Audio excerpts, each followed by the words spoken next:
Part 2, Albert Einstein at School. Now, when the history teacher, with the heavy sarcasm, teased Albert Einstein and told him to tell the class about his own theory of education, then Albert flushed. Flushed means he became red with shame. I think it's not the facts that matter, but ideas, he said. I don't see the point in learning the dates of battles, or even which of the armies killed more men. I would be more interested in learning why those soldiers were trying to kill each other. So, this was the main point. This was the main idea of the education of Albert Einstein. He said that it's not important to learn the dates and how many people were killed on both the sides. More important is why the soldiers were trying to kill each other. What was the reason behind their killing? Why the war occurred? That's enough. Mr. Brown's eyes were cold and cruel. We don't want a lecture from you, Einstein. You will stay in for an extra period today, although I don't imagine it will do you much good. It won't do the school any good either. You are a disgrace. I don't know why you continue to come. And then Mr. Brown became so angry, and he said that he will stay for extra period, and then he made that also clear that it will not do any good to Einstein. And then in the last, he said that he was an disgrace, he was an insult for the school. It's not my wish, sir, Albert pointed out. And Albert bluntly said that it was not his wish to come to school. Then you are an ungrateful boy, thankless boy, and ought to be ashamed of yourself. I suggest you ask your father to take you away. Albert felt miserable when he left the school that afternoon. Not that it had been a bad day. Most days were bad now, anyway, but because he had to go back to the hateful place the next morning. He only wished his father would take him away, but there was no point in even asking. He knew what the answer would be. He would have to stay until he had taken his diploma. So Albert felt very miserable the whole day, and he was more miserable, he was more unhappy because next day again he has to come to this hateful place, this school. He did not like that school, and it was useless to ask his father because his father did not want him to leave the school before he takes the diploma. Going back to his lodgings did not cheer him up. Now we'll talk about his lodging where he was staying. So that going there also did not make him happy also. His father had so little money to spare that Albert had been found a room in one of the poorest quarters of Munich. So he was staying in one of the poorest area of Munich. He did not mind the bad food and lack of comfort, or even the dirt and squalor. So he did not mind that bad food was bad there, there was no comfort over there, or there was all over dirt and squalor. But he hated the atmosphere of slum violence. But he underwent the violent acts of the people who were living there. His landlady beat her children regularly, and every Sunday her husband came drunk and beat her. But at least you have a room of your own, which is more than I can say, said Yuri when he called round in the evening.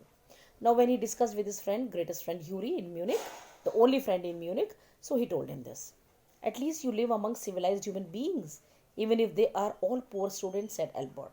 So he replied to Yuri that he was living among the civilized people, the more sensible people, and if they are poor also. They are not all civilized, Yuri replied. Then Yuri tells him about his own thing. He said that all the people where he is living are not civilized, are not good. Did you not hear that one of them was killed last week in a duel? Duel is fight between two people. He said there are two people fought and one of them killed another one. And what happens to the one who killed him? Albert asked. Nothing, of course. He is even proud of it.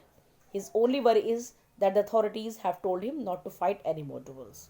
And Yuri told him that the authorities, they told him that he should not fight any more duels. Pass this only, and they left him. He's upset about this because he hasn't a single scar on his face to wear for the rest of his life as a badge of honor. So this was the condition. He said that he was upset not because he has killed somebody. He was upset not because for the future of his life, but the rest of his life, he will not have any scar on his face, any mark of his face, and he will not have any honor. He has killed somebody. So this honor which he was getting in killing others will stop now. Oh, exclaimed Albert. And these are the students. Well, you will be a student one day, said Yuri. I doubt it, said Albert glumly. So Albert very sadly says that he doubt he will become student. I don't think I will ever pass the exams for the school diploma. He told his cousin Elsa the same next time she came to Munich. Now he had one cousin Elsa. When she came to Munich, he told her the same thing. Normally she lived in Berlin. This is another city in Germany, where her father had a business. I'm sure you could learn enough to pass the exams, Albert, if you tried, she said.